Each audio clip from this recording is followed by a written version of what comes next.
ಎಲ್ರಿಗೂ ನಮಸ್ಕಾರ.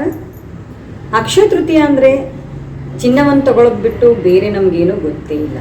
ಆದರೆ ನಮ್ಮ ಇತಿಹಾಸದಲ್ಲಿ ಈ ದಿನ ಏನೇನಾಗಿದೆ ಅಂತ ನಿಮಗೆ ಗೊತ್ತಾ? ಈ ದಿನವೇ ತ್ರೇತಾಯುಗ ಆರಂಭವಾಗಿತ್ತು.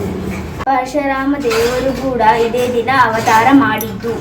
ಸುಧಾಮ ತನ್ನ ಪ್ರಿಯ ಮಿತ್ರ ಕೃಷ್ಣನನ್ನು ದ್ವಾರಕೆಯಲ್ಲಿ ನೋಡೋಕೆ ಹೋಗಿದ್ದು ಇದೇ ದಿನ.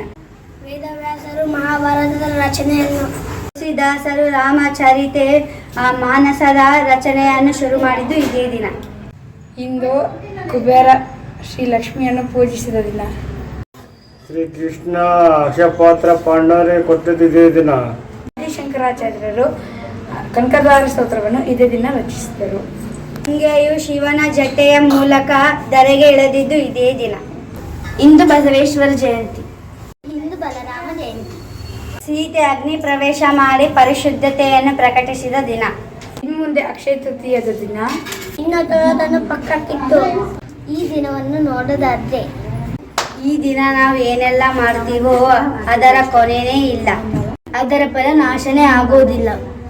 ಅಂದರೆ ಅದರ ಫಲ ಕ್ಷಯವನ್ನೇ ಹೊಂದುವುದಿಲ್ಲ. ಹಾಗಾಗಿ ನಾವು ಈ ದಿನವನ್ನು ಅಕ್ಷಯ ತೃತೀಯ ಅಂತ ಆಚರಣೆ ಮಾಡ್ತೀವಿ. ಎಲ್ಲರಿಗೂ ಅಕ್ಷಯ ತೃತೀಯ ಶುಭಾಶಯಗಳು.